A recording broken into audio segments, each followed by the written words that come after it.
So I finally got this assessment of my car. It's going to cost over $3,400 to fix it.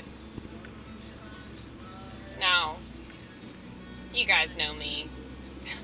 Or do you? If you do, you know that that's really expensive for me, okay? And it's not just about the money. It's like, I'm very low maintenance. This car is still a really smooth ride. It's still fun to drive, regardless of the fact that the back is fucked up.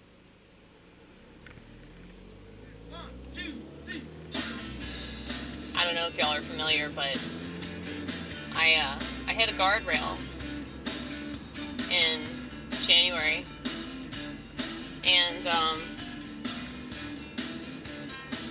well, I was spinning out of control.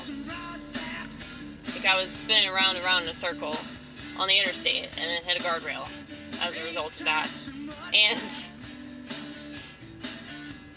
this friend of mine worked on it, fixed the control arm so that it was drivable at least. Fixed the taillight so that I don't get pulled over. But it still looks like shit. You know, on the left side you can't tell that anything happened, but on the right side it's just terrible. It's really, really sad because this car is just so nice. But yeah, from the front and from the left you can't tell.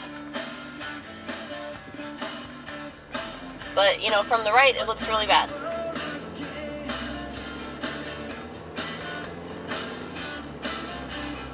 But yeah, if it's still drivable and it's not causing me any other problems, why would I pay $3,400 to get it fixed?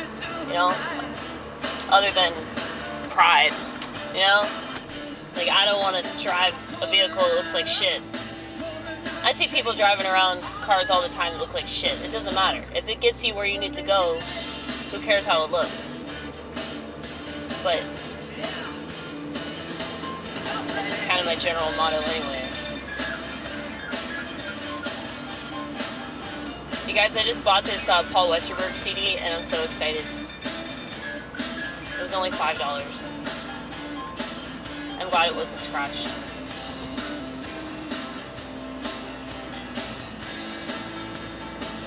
So St. Vincent is coming out with a new album.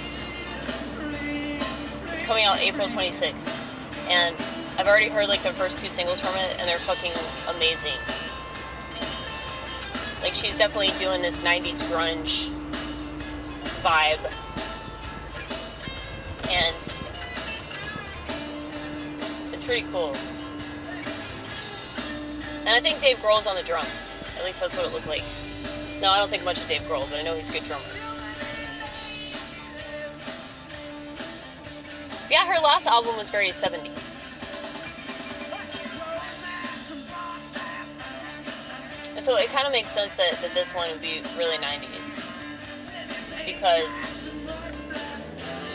I feel like music, but art in general, is going to be representative of, you know, a vibe.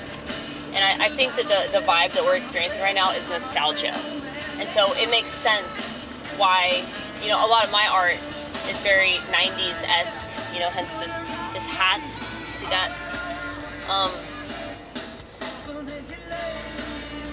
It's like, some might fault me for this, because they might think that I'm like delusional or some shit. But I think they're just jealous of me. I think they're coping with the fact that like they've given into things that I haven't given into, and their lagging attention span and their inability to concentrate and just their total like despondence with the way that the world is a result of them deciding to get a smartphone and social media. And now you can have a phone and you can have social media without like becoming totally dependent on it, but because like the people that run that stuff make it so addictive, it's very, very difficult. So while, like, my ultimate suggestion would be, you know, to just get rid of it altogether, I understand that most people aren't in a position to do that, or they don't even think it's possible. I think that's more the problem.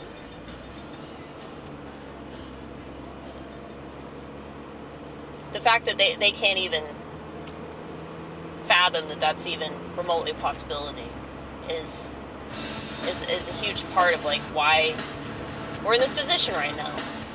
You know, people don't have any faith in themselves. It's like, there's this girl I used to work with who, you know, was trying to lose weight. And, you know, I told her, I was like, really, all you have to do is fast. You know, if you fast, you don't even have to worry about food. Who needs dieting when you can just not eat? But it's like, she gave up. Like, within a week, she gave up. And she even told me, she's like, you know, Amy, I'm just going to be fat. Which, you know, I commend her for the honesty. But that's really sad that people just give up on themselves like that. You know?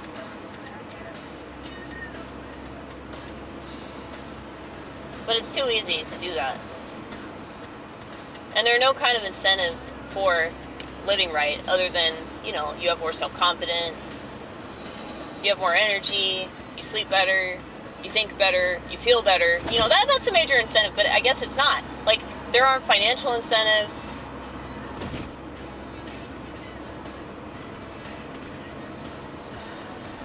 I mean, can you imagine if instead of the government, like, paying you to, like, not work and just be a drug addict, they paid you to take better care of yourself and live in a way that made sense?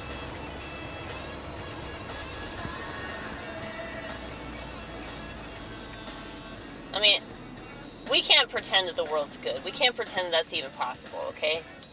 Because as much as I want to make the world a better place, I realize that most people don't give a shit about that. And the ones that do give somewhat of a shit, it's like they're looking to the people up top to do it for them. And that's silly, because they've never done that shit. They never will do that shit. So we can argue over, like, who's better politically. We can argue over what religion is better. We can argue over which generation screwed everything up, which race screwed everything up, which gender screwed everything up. But that really doesn't get us anywhere. You know? It would make more sense to, like, better ourselves. And if everybody's the best version of themselves, and they do everything that they can do